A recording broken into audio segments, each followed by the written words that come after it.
Islom Makhachev Gerri jangi hozirgina yakunlandi va sizlar yoqtirmaydigan bitta gapni aytaman. Aytgan edim, jang islom uchun oson bo'lmaydi.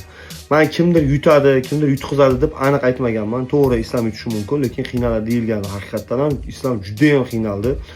Stoykada ancha o'sganligini ko'rdik. Low kicklari zo'r o'tdi, Islom Makhachevni ko'rdinglar. Klassik, bam o'ng bokovoy, bam chap oyoq boshga zo'r o'tkaza oldi. Klinchdan keyin Gerri kutmaganida bunaqa zarba beradi deb va knockdown.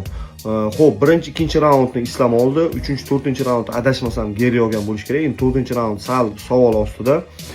5-chi raund hal qilib ketdi deb o'ylayman. 5-chi raundda shu bitta Gerrining qilgan xatosi tajribasizligi deb o'ylayman. Bu tajriba yo'qligidan, Islom Makhachev qanchalik tajribali ekanligidan darak bo'ladi.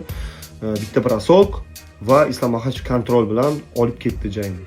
Va juda ham haqiqatan qiyin jang bo'ldi. Juda ham qiyin jang. Taktik jihatdan ham ko'rdinglar, qanaqa nazorat qilyapti Gerri, qanaqa middle kicklari zo'r o'tyapti. Islomning shunday korpusiga middle kicklari o'tib ketyapti. Islom Makhachev low kicklari menga juda ham yoqdi. Endi high kick tepganini ko'rganmiz, low kick вообще chiroyli chiqdi. Yarim low kick, yarim calf kick deymiz, ichki. Va kurashdan yaxshi himoyalandi. Hattoki burniga ham jarohat bera oldi. Ajoyib jang. Bunaqa janglar ko'pchilik yoshlarga, masalan, MMA ga qiziqadigan biz masalan hozir trenerlik ham qilamiz. Bizga ham juda ham dars bo'ladi. Chunki islomning usuldan usulga o'tib ketishi, Gerrini qanaqa qilib usullarga qarshi ishlayotganligi bizga juda ham qiziq. Masalan, Gerri holatga tushganida bo'yinni dars uslubiga bilasizlar, Makhachev yaxshi o'ynadi. O'sha usulga bermaslik uchun qanaqa qo'llari bilan harakat qilyapti, oyoqlari bilan qanaqa harakat qilyapti, oyog'ini qornidan to'liq o'tkazib yubormaslik uchun.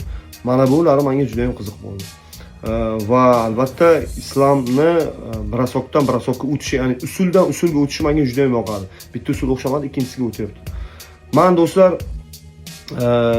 dinni aralashtirmanglar. Musulmonga valid qilmading, unaqa. Men unaqa fikrlamayman. Men albatta alhamdulillah musulmonman, lekin men bunaqa fikrlamayman. Sport shunaqa narsa. Bu yerda din, qanaqadir bir siyosiy narsalar o'ynamaslik kerak. Bu yerda faqatgina bu yerda sportchilarning mahorati o'ynash kerak. Juda ham chuqur mavzu bu narsa. Shuning uchun dinni aralashtirmanglar do'stlar. Din hamma o'zini qalbida. Va sport o'zi sport uchun. Men Ian Gerriga ham, islomga ham valid qilganman. Bu yerda men jang menga qiziq bo'ldi va haqiqatan jangdan men xohlagan emotsiyalarimni ola oldim. Sizning fikringizni kutib qolaman.